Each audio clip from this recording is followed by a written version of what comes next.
Baik, assalamualaikum warahmatullahi wabarakatuh. Waalaikumsalam warahmatullahi wabarakatuh. Oke, kembali lagi pada sesi podcast pada kali ini yang dimana kami dari kelompok 8 akan memandu sesi podcast pada sesi kali ini.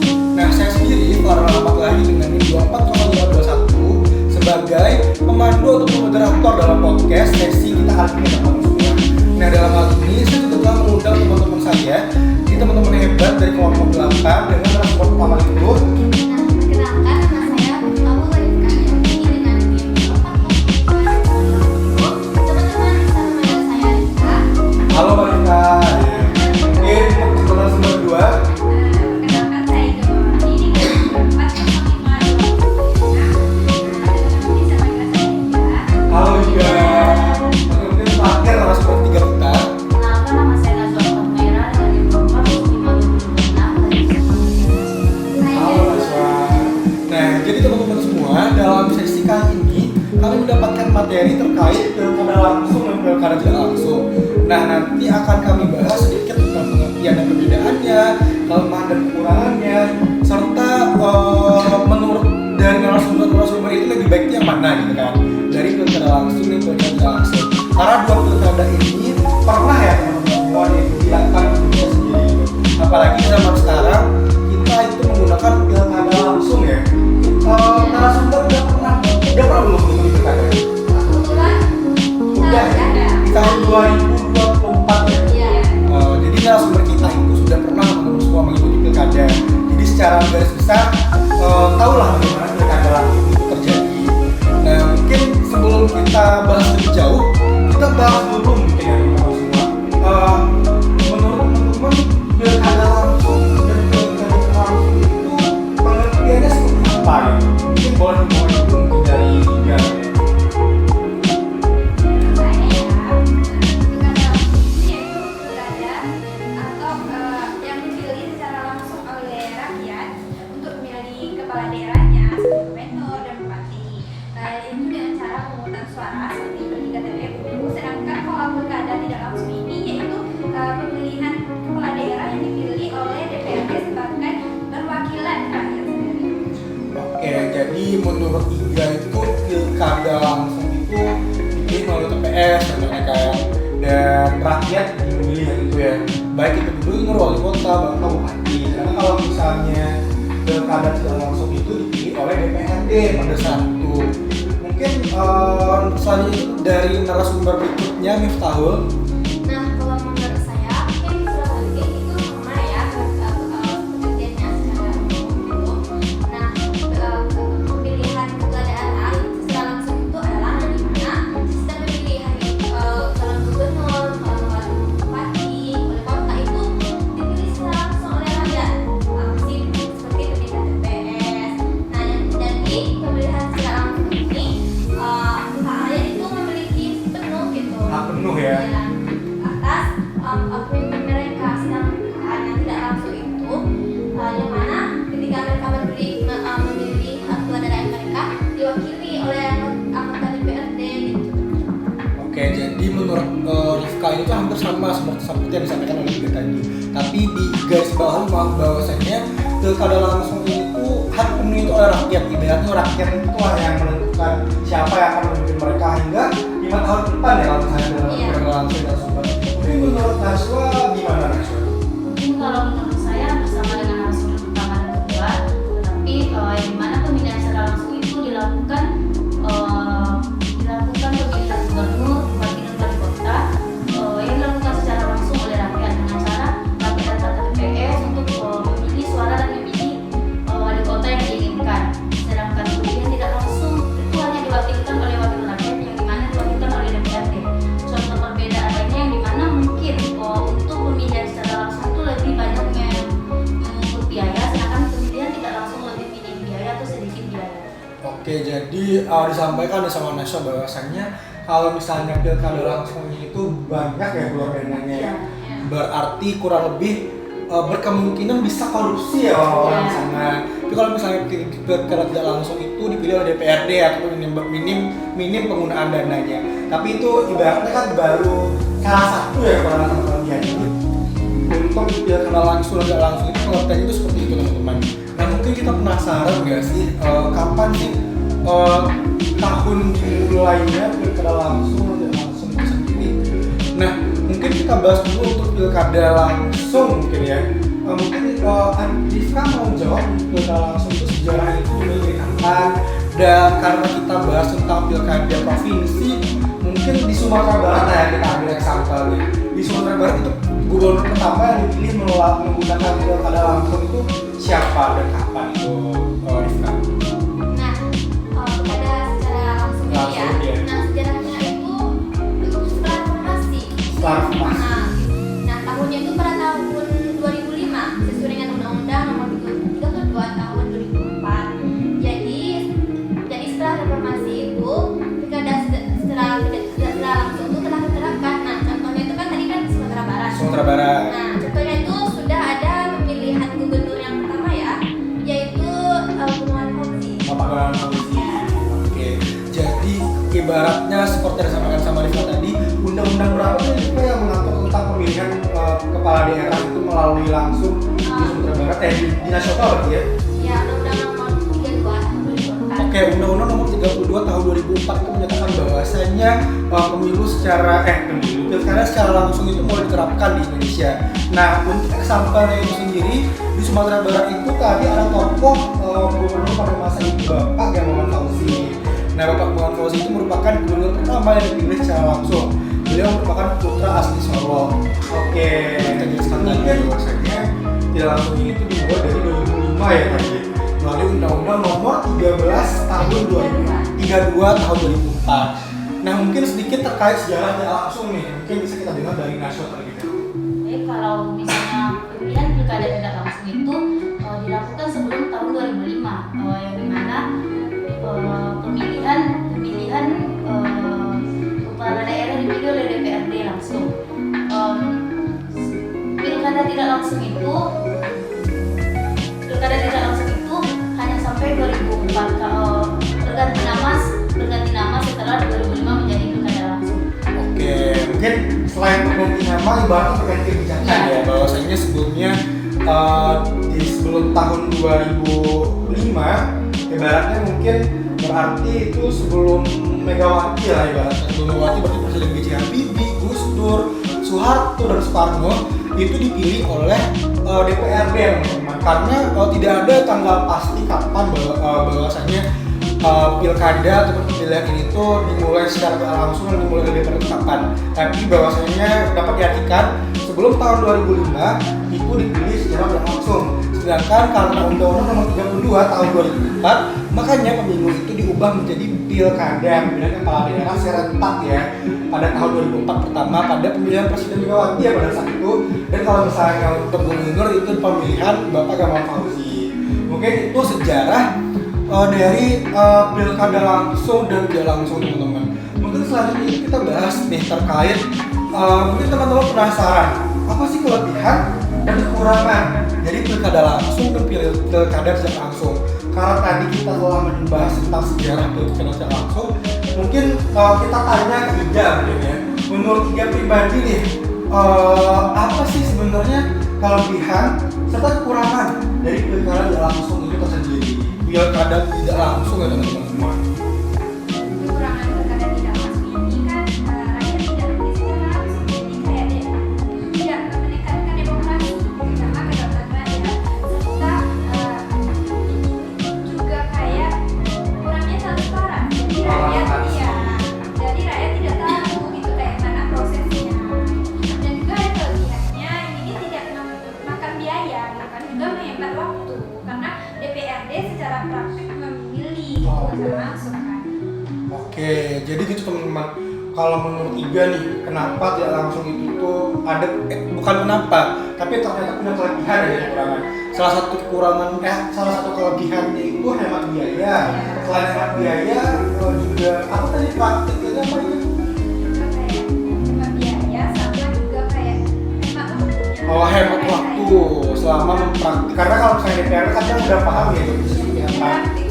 Ya tapi kekurangannya itu kita sama-sama tahu lah ya, DPRD sekarang seperti apa. Palingan juga tidak beda jauh dari pilkada sebelumnya. Tidak transparansi juga lah kepada rakyat.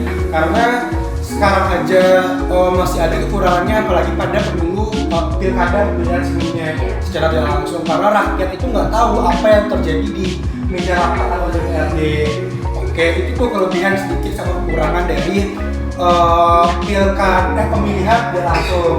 Nah mungkin berikutnya, karena tadi kita udah membahas terkait kelebihan kekurangan dari pilkada langsung, sejarah dari pilkada tidak langsung, mungkin karena tadi kita udah bahas juga nih Rifka tentang pengertian pilkada langsung, pengertian pemilihan langsung, sejarah pemilihan langsung. Lalu mungkin selanjutnya menurut Rifka kelebihan dan kekurangan dari pemilihan secara langsung ini apa aja?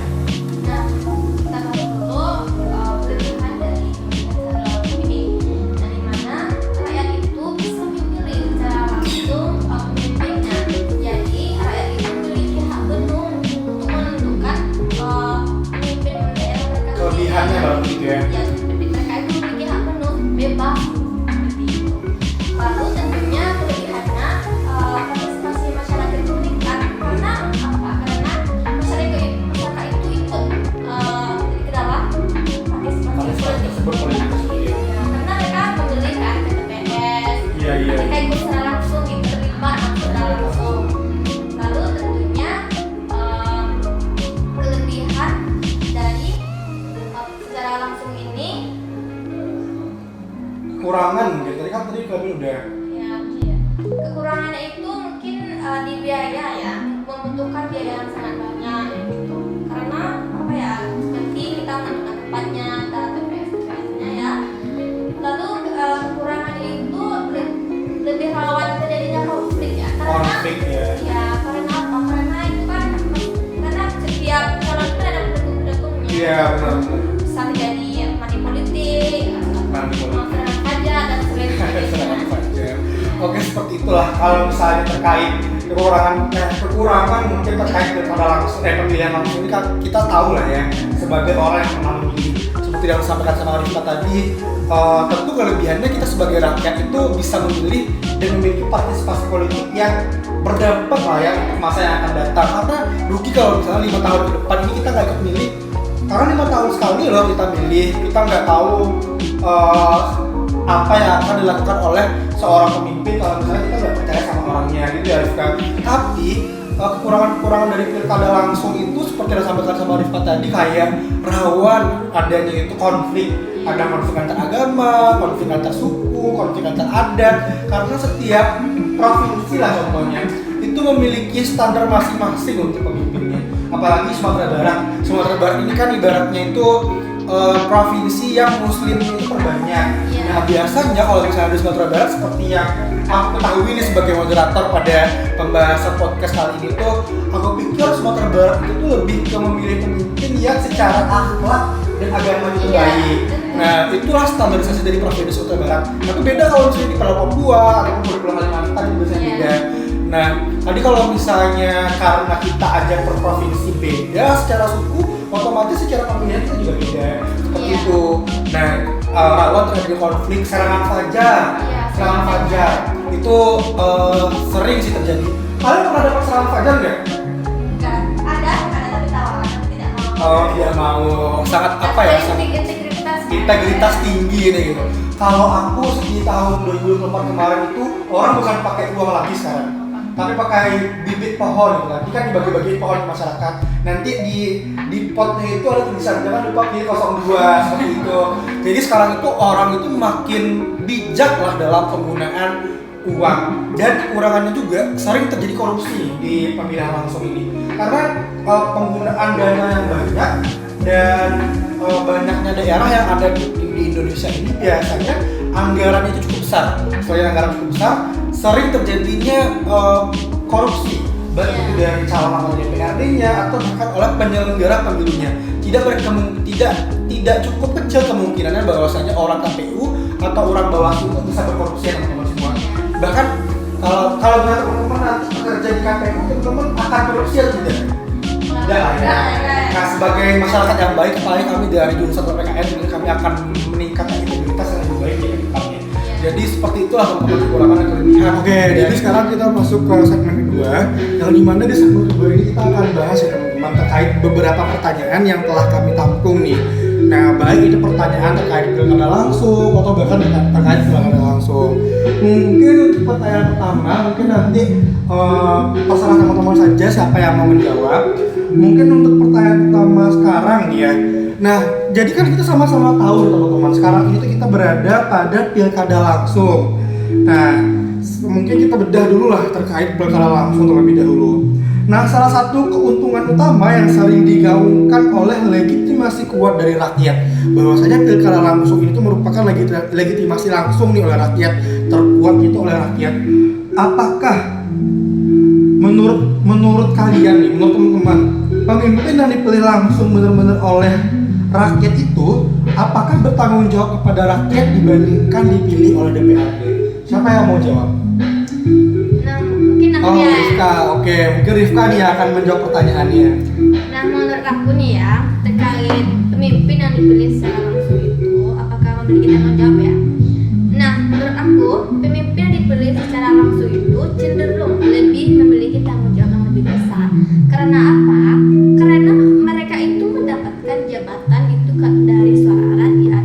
Jadi otomatis mereka itu lebih memperhatikan suara-suara masyarakat, memenuhi aspirasi masyarakat. Nah, tergantung kepada kampanye mereka dulu, apa yang mereka janjikan. Nah, dan selain itu ya, karena juga pemimpin itu lebih dekat kepada masyarakat. Karena apa? Karena mereka ketika kampanye itu mereka ikut turun langsung berinteraksi kepada masyarakat. Tapi ya di sisi lain ya, terkait tanggung jawab ini, tentu kita tidak bisa menganggap antara pemilu secara langsung tidak langsung itu baik, tetapi tergantung integritas dari pemimpin tersebut. Ya, kan ada nih pemimpin yang walaupun mereka sudah terpilih nih, tapi mereka itu masih belum memenuhi dari janji-janji mereka ketika kampanye ataupun aspirasi masyarakat yang telah memilih mereka. Jadi itu tuh tergantung dari integritas pemimpin itu masing-masing sih. Ya, mungkin itu pertanyaan. Jadi menurut Rifka itu teman-teman semua dari dapat disimpulkan nih bahwasannya pilkada langsung ataupun pemimpin yang dipilih oleh rakyat itu lebih bertanggung jawab ya daripada dipilih oleh DPRD. Ibaratnya kalau misalnya seseorang dipilih oleh banyak orang, tentu dia akan lebih bertanggung jawab ya kepada banyak orang tersebut atau oleh rakyat. Jadi menurut Rifka ini hal seperti itu pastilah kalau misalnya hal seperti itu terjadi, tentu pemimpin itu lebih bertanggung jawab kepada rakyat daripada dipilih oleh DPRD. Teman-teman semua setuju atau tidak? Setuju ya, setuju. Oke, mungkin kita next mungkin ya ke pertanyaan kedua. Pertanyaan kedua itu masih tentang pilkada langsung ya teman-teman semua. Nah, tapi nih di sisi lain, pilkada langsung itu terkenal mahal banget gitu. Kalau misalnya ada kesalahan dari MK, ada pungutan suara ulang. Teman-teman tahu kan pungutan suara ulang, otomatis keluar lagi dana yang lumayan banyak dan besar.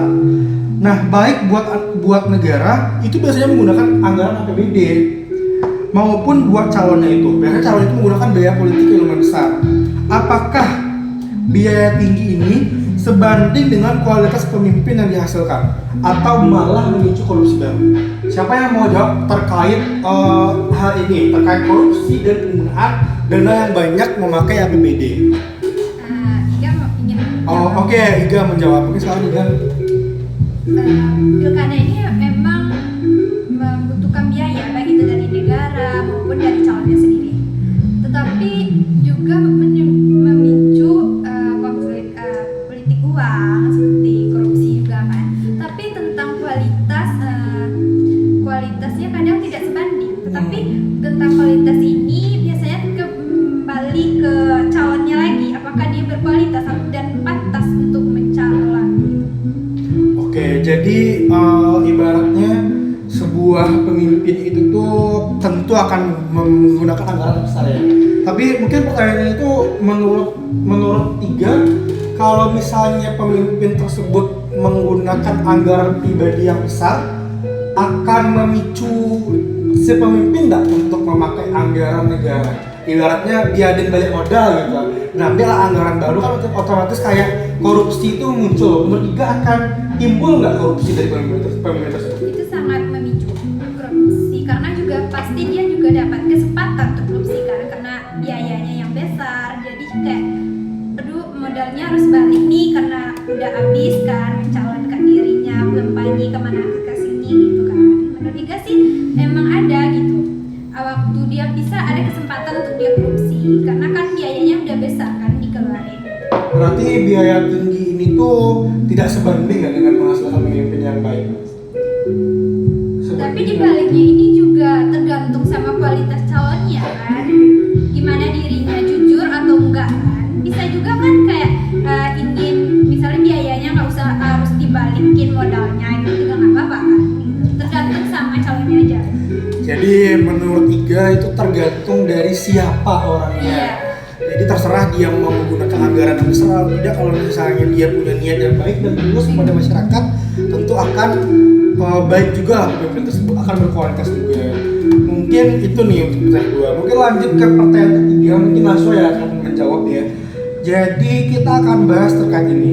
Ada sebuah isu soal polarisasi atau pembelahan di masyarakat akibat pilkada langsung seperti konflik, baik itu konflik horizontal atau konflik vertikal. Bagaimana mungkin Naswa tuh melihat kelemahan ini tuh seperti apa gitu? Dan apakah ini harga mati yang harus dibayar? Menurut saya pada kondisi tersebut bukan berarti pilkada langsung itu harus dihapuskan karena ini bukan sepenuhnya kesalahan sistem demokrasi. Ini disebabkan oleh rendahnya pendidikan politik, provokasi, identitas politik, dan ini juga disebabkan kurangnya kedewasaan dalam menerima perbedaan pemilihan. Mungkin seperti itu. Oke, jadi terkait polarisasi pembelahan di tengah-tengah masyarakat itu mungkin masalah utamanya itu karena pendidikan politik yang kurang ya, bukan karena si pemimpinnya, tapi karena pendidikan politik itu penting buat seluruh rakyat rasanya. Karena kita sebagai mahasiswa pun juga merasa ya kita harus tahu terkait politik, kita perlu mengikuti pendidikan politik dan sebagainya. Mungkin itu mungkin pertanyaan yang bisa kami tampung. Mungkin ini pertanyaan terakhir aja semua karena ini udah di segmen terakhir juga. Mungkin pertanyaan nih sebagai penutup kita pada sesi diskusi kita pada kali ini. Menurut kawan-kawan pribadi, kalau misalnya kawan-kawan diminta untuk memilih atau memberikan rekomendasi mana sistem yang paling ideal untuk Indonesia saat ini, apakah pilkada langsung dengan perbaikan total atau pilkada tidak langsung atau mungkin kombinasi baru antara dua ini? Teman-teman paham sama pertanyaannya? Mungkin ibaratnya kalian pilih nih, mau pilih pilkada langsung atau tidak langsung atau kedua-duanya digabungin. Mungkin siapa dulu yang mau jawab? Mungkin aku ya. Kalau menurutku pribadi ya, aku memilih langsung sih. Walaupun ada ya kekurangannya, pasti itu seperti adanya konflik itu kan lebih sensitif ya. Karena saya memilih ini karena ya itu tadi kita ini memiliki hak penuh gitu. Kita tuh memiliki aspirasi, kita memiliki hak politik di situ, masyarakat terlibat langsung. Bagaimana sih sebenarnya sistem politik ini bagaimana? Jadi mereka itu kita tuh bisa puas gitu dengan apa yang kita pilih gitu. Menurut saya pemilihan langsung. Pemilihan langsung tapi dengan perbaikan total. Iya. Oke. Begitu menurut Rifka, menurut Naswa mungkin? Kalau aku mungkin lebih sama memilih yang langsung karena kita lebih bisa melihat secara transparan bagaimana cara orang-orang memilih dan kita ikut serta dalam pemilihan tersebut. Walaupun akan banyak terjadi konflik politik atau berbagai macam, itu kembali lagi kepada kita masing-masing yang dimana tadi udah disebutkan ada kedewasaan menerima perbedaan pilihan antara kita sama. Oke, menurut Naswa juga berarti pemilihan langsung ya. Menurut Iga mungkin? Menurut Iga lebih baik pilkada langsung juga sih karena lebih transparan, terbuka dan juga masyarakat itu dapat secara langsung kan memilih hanya tanpa ada paksaan, tanpa ada